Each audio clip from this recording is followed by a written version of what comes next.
At this juncture, may we request the President and the reception party for a photo opportunity with the breathtaking Pagudpud Wind Farm as the background.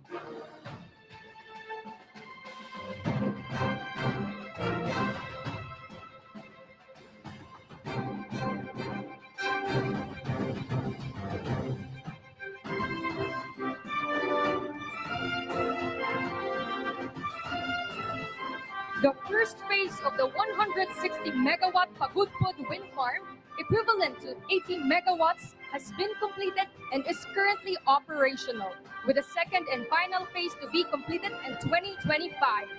Upon its completion, the Pagudpud wind farm will be the largest wind farm in the country.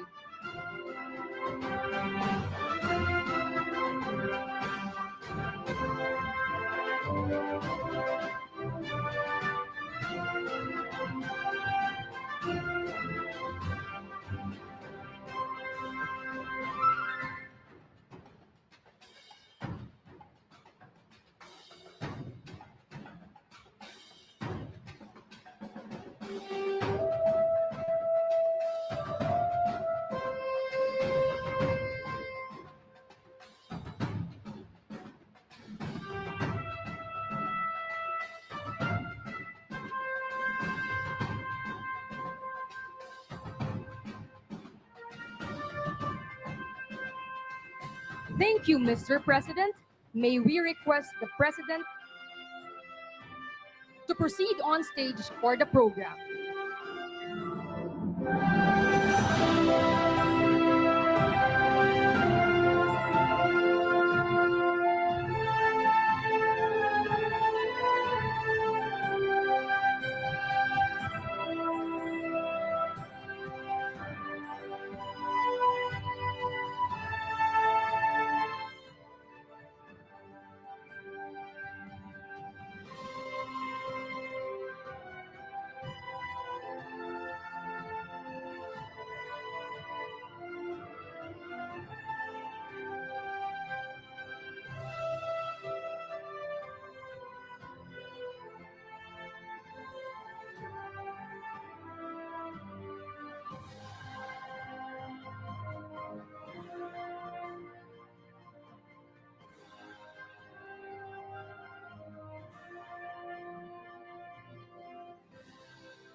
Once again, ladies and gentlemen, the President of the Republic of the Philippines, His Excellency Ferdinand R. Marcos Jr.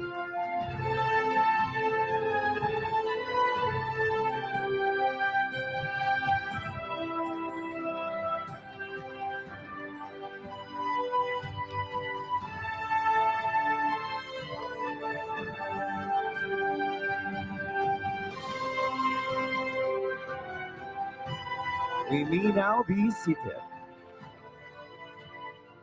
Good afternoon and welcome to the presentation of the 160 megawatt Pagudpud Wind Farm, another renewable energy project of ASEAN. To formally begin our program, may we call on Chairman Jaime Augusto Zobel de Ayala of the Ayala Corporation to deliver his welcome remarks.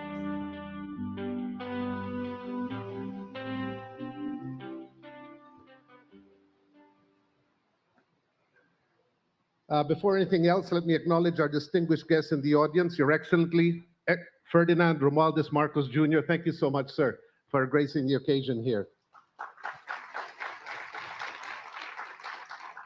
The Honorable Congressman Ferdinand Alexander Sandro Marcos. Sandro, always a pleasure to have you. Thank you for inviting us over. The Honorable Vice Governor Cecilia Reneta Marcos. The Honorable Secretary Rafael Popo Latia, been very supportive of all our projects here. The Honorable Chairperson Mona Lisa Di Malanta, thank you. Leaders and members from the Provincial Government of Ilocos Norte, leaders and members from the Municipality of Pagudpud, thank you. Thank you so much for the great welcome we've had here.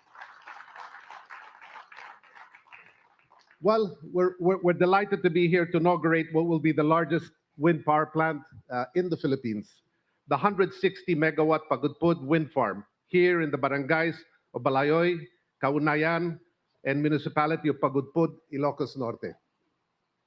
We see this facility as a critical contribution to further securing the increasing power requirements of the Luzon grid.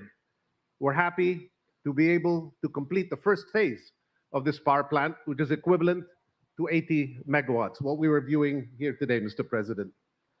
Upon reaching full commercial operation, the power plant is expected to provide approximately 124,000 homes with clean energy, and also perhaps equally important, avoid about 350,000 tons of carbon emissions.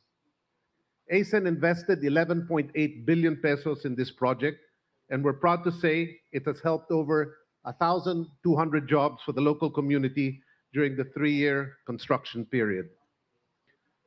This facility is part and parcel of ASEAN and Ayala's commitment to help build a modern and sustainable Philippine economy through the best technologies that the world has to offer. It is timely that we've embarked on this journey amidst the global energy crisis, and with renewable energy now being a viable source of affordable and clean energy. ASEAN and the Ayala Group will continue to support the government's drive to augment our national power supply by scaling up renewables and ensuring affordable pricing. We are proud that ASEAN remains at the forefront of renewable energy in the Philippines and around the region, with over 4,000 megawatts of renewable capacity in operations under construction. Of this amount, 1,000 megawatts of renewable capacity under construction is in the Philippines alone, with 700 megawatts expected to be operational within this year. In addition to the 160 megawatt Pagudpud wind farm that we're launching here today, ASEAN is also currently constructing the 70 megawatt expansion of the North Luzon renewables in Barangay Caparisipan. Once complete, ASEAN will have a total of 360 megawatts of wind capacity across 99 wind turbines in Ilocos Norte. We were asking Eric to make it 100 wind. Aggregate output would exceed 1 billion kilowatt hours per annum, covering 1.3% of Luzon's annual demand. We see this as a meaningful contribution to our national target of achieving a 35% share of renewables to our total power output by 2030 from the current level of around 22%. We thank the province of Ilocos Norte for the continued trust and support for pioneering and critical infrastructure projects such as these. Bangi Bay, for instance, was the host of the first wind farm in far Southeast Asia after its construction back in 2005. This was made possible by then Governor, His Excellent President Ferdinand Bongbong Marcos Jr. at the time, whose leadership and vision has enabled Ilocos Norte to become the preeminent renewables capital in the country. We're also hopeful that this same vision and leadership will enable the Philippines to become Southeast Asia's leader in renewables in the coming years. We share the belief that we're all well on our way to achieve all these aspirations. For instance, the recent announcement of the second green energy auction with over 11,000 megawatts of renewables capacity should attract significant investments in this sector. It's worth noting that Pagudpud Wind Farm is one of the first green energy auction.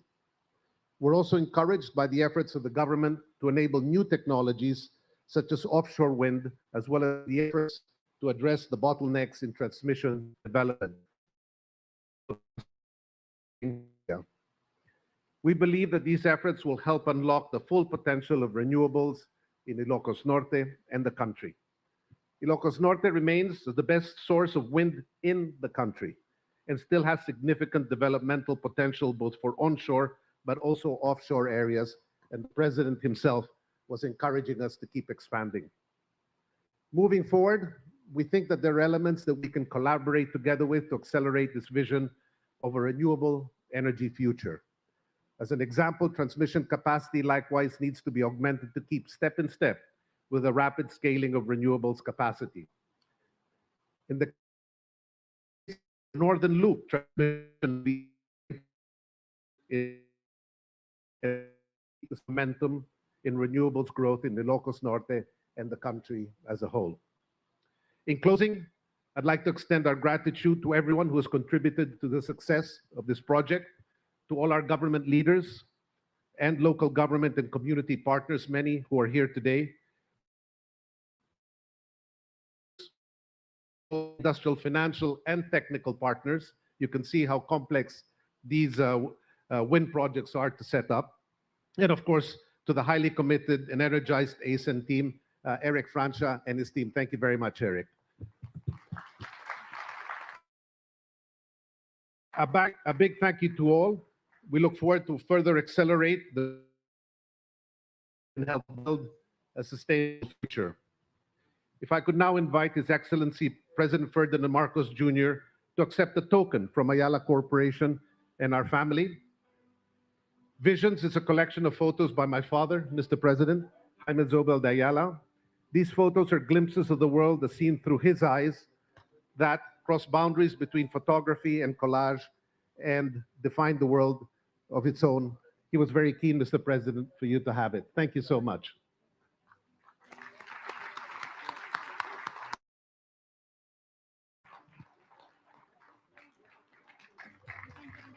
Thank you.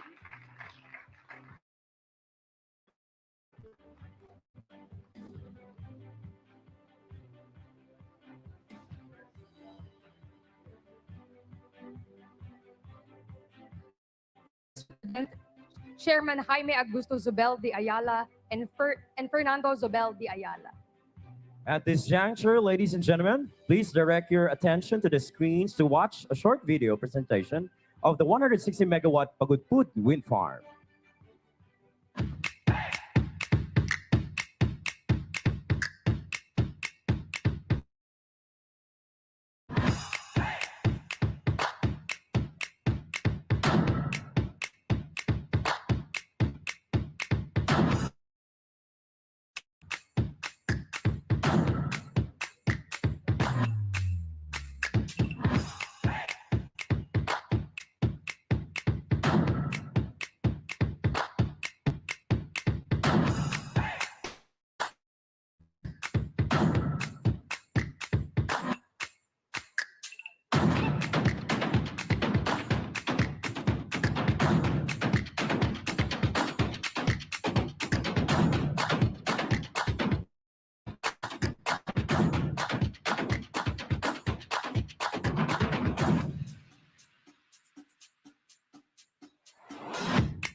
Now, may we call on Energy Secretary Rafael Lutilla to give his message and to introduce our keynote speaker.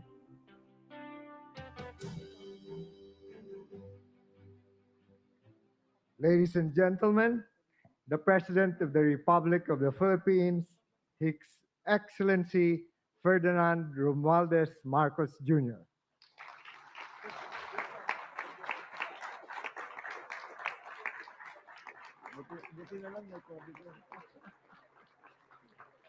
Thank you very much for your introduction, our Energy Secretary, Secretary Popo Lutilla.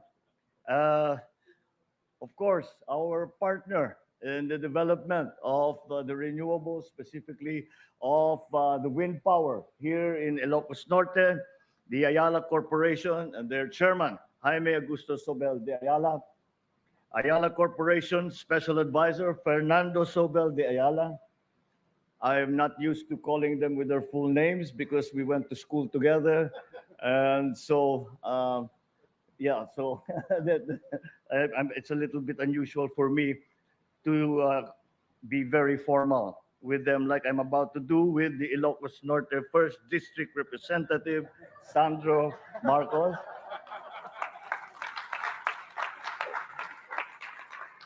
Local government officials of Ilocos Norte, of the municipality of Pagudpud. I finally found the mayor is here. At yung ating mga apong sanggunian. Of course, the Vice Governor Cecil, the officials and employees of ASEM, the distinguished guests who are here with us today, ladies and gentlemen, na imbag nga malim yung amin.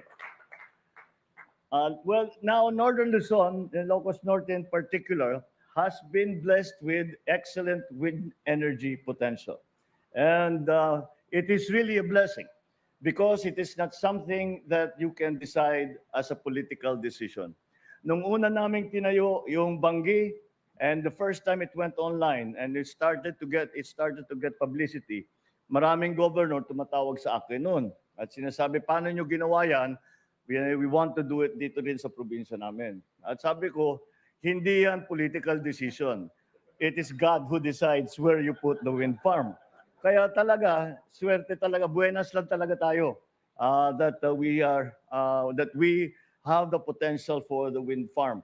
And it started very innocuously when I first became governor in 1998. About a year after, there was this group that came that talked to me about putting up a wind farm because the wind map showed that there was good potential here in Ilocos Norte. At the time, I looked at the numbers. It wasn't economically viable. We just couldn't do it. The technology wasn't good enough yet. The difference in pricing could not be covered. The ROI was far too long. So we shelved it. And doon sa bandang Bangi, I think those of you who work, who have been around the may area doon na napakalakas ang hangin. Pero nakita ko, sabi ko, sayang ito, hindi naman natin mataniman dahil yung lupa is not good for agri. So I called all my friends na golfer. Sabi ko, tignan ninyo kung pwedeng lagyan ng golf course ito. So pinuntahan nila. Nagkita kami after a while and they said, imposible, masyadong malakas ang hangin. Doon, naisip ko, sabi ko, we were having the problem at the time where ang dalas ng brownout dito sa Ilocos Norte. Nung tinanong ko sa ating mga grid operator kung bakit ganun, pati sa ating mga cooperative, ika nila dahil yung power natin galing sa bandang Maynila. Kaya yung transmission line, anything wrong that happens along the transmission line, putol ang kuryente dito. So naisip ko, dapat meron tayong source of power dito. I put the two and two together and made 5. And we had the idea, binuhay ko. And that's how it started. And we are very, very happy to be considered the pioneers now of wind power at least. And hopefully, patuloy sa solar power and all renewables dito sa Ilocos Norte. And that is why I am here today, because it is important to highlight the importance of our shift from fossil fuels to renewables. And this is a very, very important and very, very large part of that shift that we are trying to implement in our energy mix. At kaya naman napakalaki na. This expansion is the biggest single project, wind farm project in the whole of the Philippines. Meron siguro yung maliliit yung phases, but this is the biggest single phase expansion sa buong Pilipinas. And although the Ayalas came, they were not the first. Boy, when you started, you really didn't stop. You just kept going and going. Palaki ng palaki yung mga windmill, palaki ng palaki yung mga turbine, and patuloy pa rin.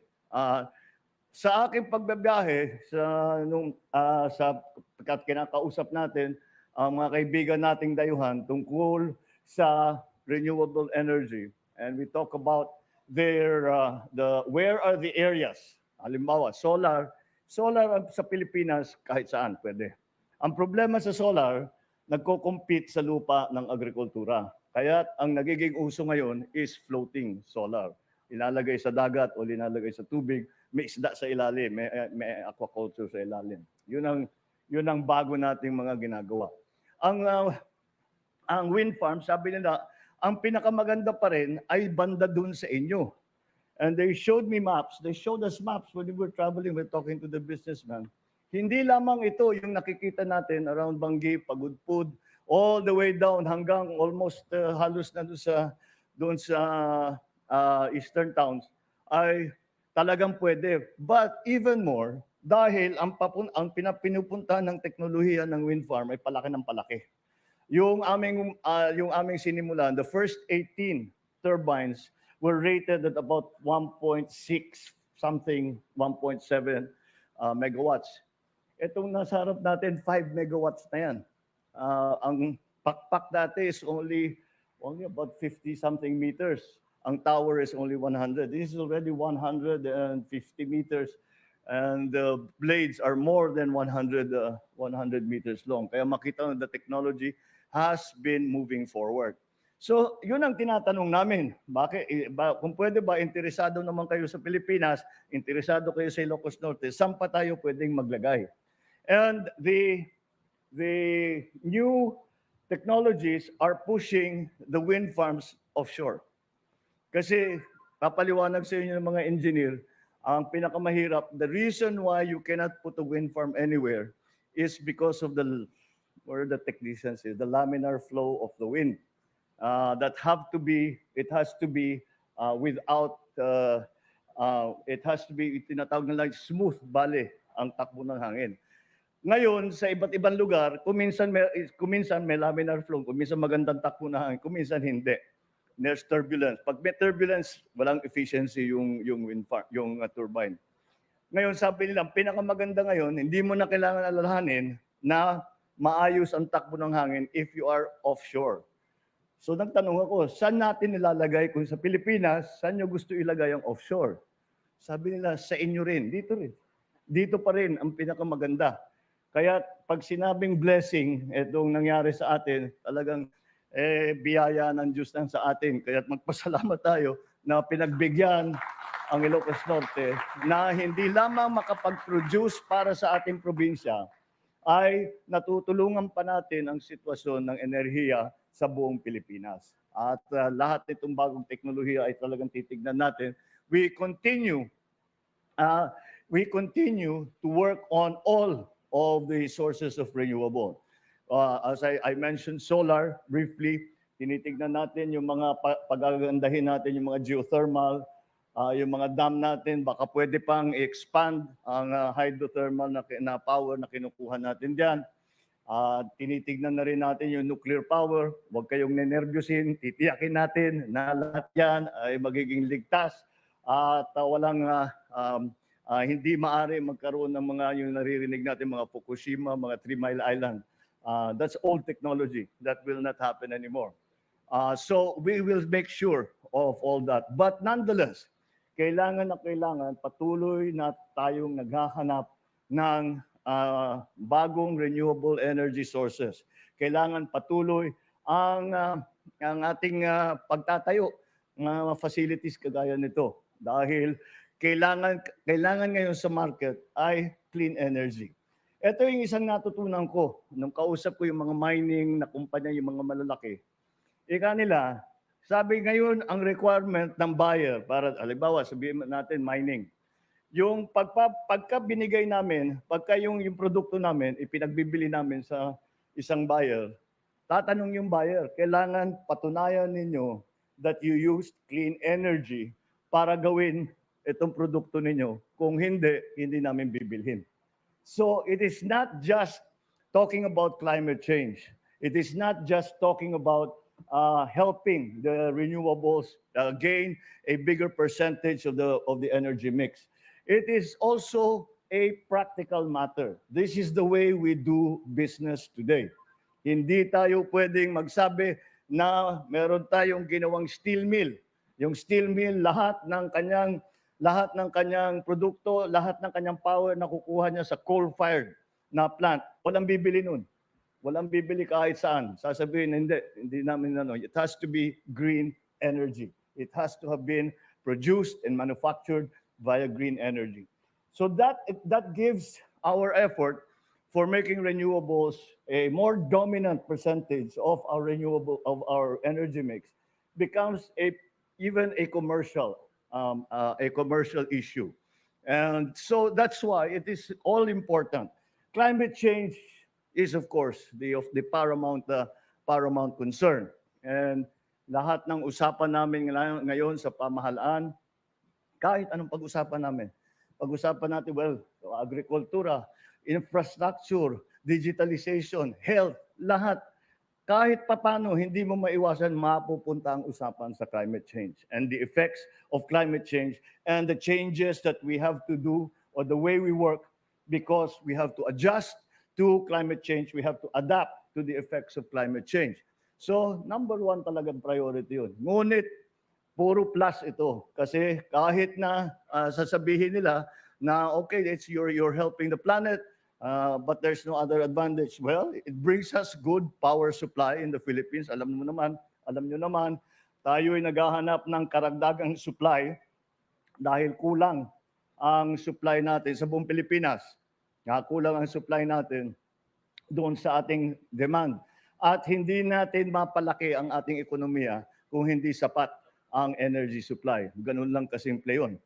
Ngayon, meron tayong mga hinaharap na problema dahil hindi meron tayo, kuminsan sapat naman ng supply, yung distribution ngayon ang nagiging problema. Kaya dahan-dahan natin kailangan ayusin yung bawat step dyan sa pag-produce at sa pag-distribute ng kuryente para hindi lamang para sa ating mga consumer, sa mga household, kundi para sa ating mga planta, para sa ating mga negosyo, lahat ng nagdadala ng business, ng economic activity dito sa Pilipinas ay kailangan talaga natin habulin, kailangan natin pagandahin para dumami at magkaroon ng trabaho at merong ginagastos ang taong bayan. So it really is it does not affect us on just one single dimension. It affects us on every part of the work that we do, especially those of us who are administrators in public service. Yun talagang kailangan namin isipin. But again, it is a very proud day for me to see that with what we had started has continued, and it looks like it will further continue. After this, I hope that we will be coming back fairly soon to inaugurate the 100th turbine. And tayo naman, mga tiga Ilocos, let us continue to keep the province as the pioneer for renewables. We are leading the way for the whole country. And it is a good place to be because it is very important to not only Ilocanos, not only tayo dito sa Ilocos Norte, but for the entire Philippines. So we can, although it's a complicated business, hindi madali gawin to. The basic technology is quite mature. But isipin niyo yung logistics para magdala ng isang pakpak na 100 plus meters. Kaya kami doon sa Bangi, naglagay kami ng pantalan doon. Bago matapos, mga 85% finished, binagyo. Tinayo na naman namin. The reason we had to put pantalan there was because yung blade ng windmill, kung ibaba sa Curimao, hindi makadaan sa lawag. Dahil masyado, tinesting namin yung may mahaba na stick na tinataas yung alambre. Nakakadaan yung matataas, yung mga nacelle. Pero pagliko, hindi kaya nung, nakita nyo naman dun sa video, ang haba-haba ng buntot na pagliko ng blade. So that is how we started. And now it's the same thing. There is a jetty here. At malaking logistics challenge ito. Ngunit talagang I can only say that whatever it is that we have to do, it is going to be worth it. It is going to be of benefit to our people. It will be of benefit to the country. And that is why this is important work. That's why we thank the Ayala Group for their continuing support in our pursuit, not only in Ilocos Norte, but in the Philippines, for all of these renewable energies. And the time hopefully will come, hopefully soon, that we can say na iurong na natin ang energy mix natin in favor of renewables. Malapit na, basta patuloy natin gagawin ito. At pagka patuloy na meron tayong mga partner, kagaya ni Jasa, kagaya ni Fernando, hindi tayo, we cannot fail. So, let's keep going, and congratulations to all that have put in, I am sure, a great deal of hard work before this is possible. It was possible to inaugurate this 166 megawatt expansion. Maraming salamat sa inyo lahat, and we are grateful for your continuing interest here in Pagudpud, Ilocos Norte, and in promoting the supply of electricity from renewables. Thank you very much. Thank you, Mr. President. At this point, may we request the President to kindly grant us a photo opportunity. First, may we call on stage our guests from the energy sector. Ayala and ASEN executives and director, please stand by and prepare at the side of the stage.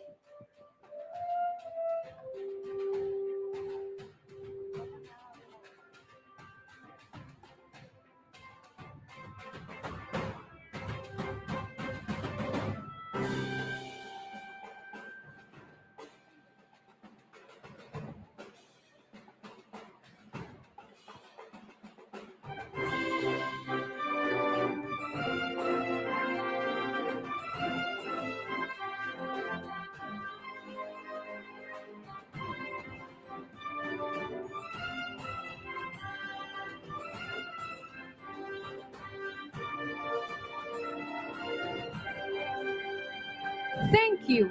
Please exit to your right. Next, Ayala and ASEN executives and director, you may now proceed on stage. First set of officials of the provincial government of Ilocos Norte, please stand by and prepare.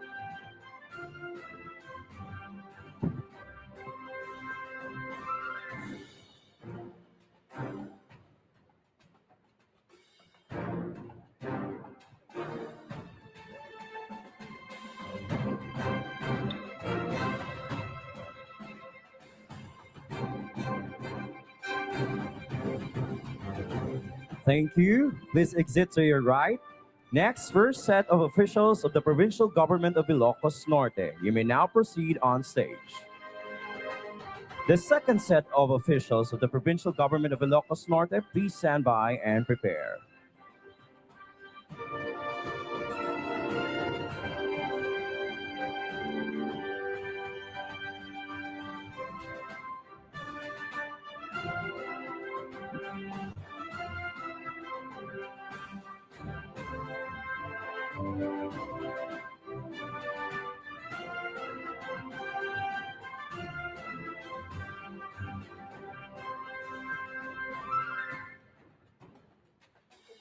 Thank you. Please exit to your right. Next, the second set of officials of the provincial government of Ilocos Norte, you may now proceed on stage. The officials of the LGU Pagudpud, please stand by and prepare.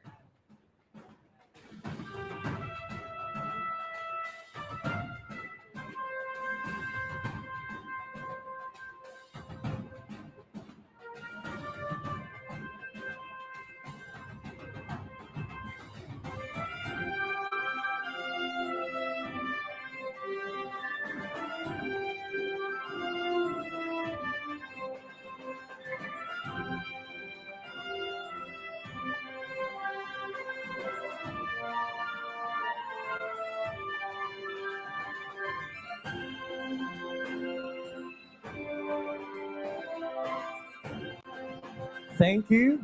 Please exit to your right. Next, LGU Pagudpud officials. You may now proceed on stage.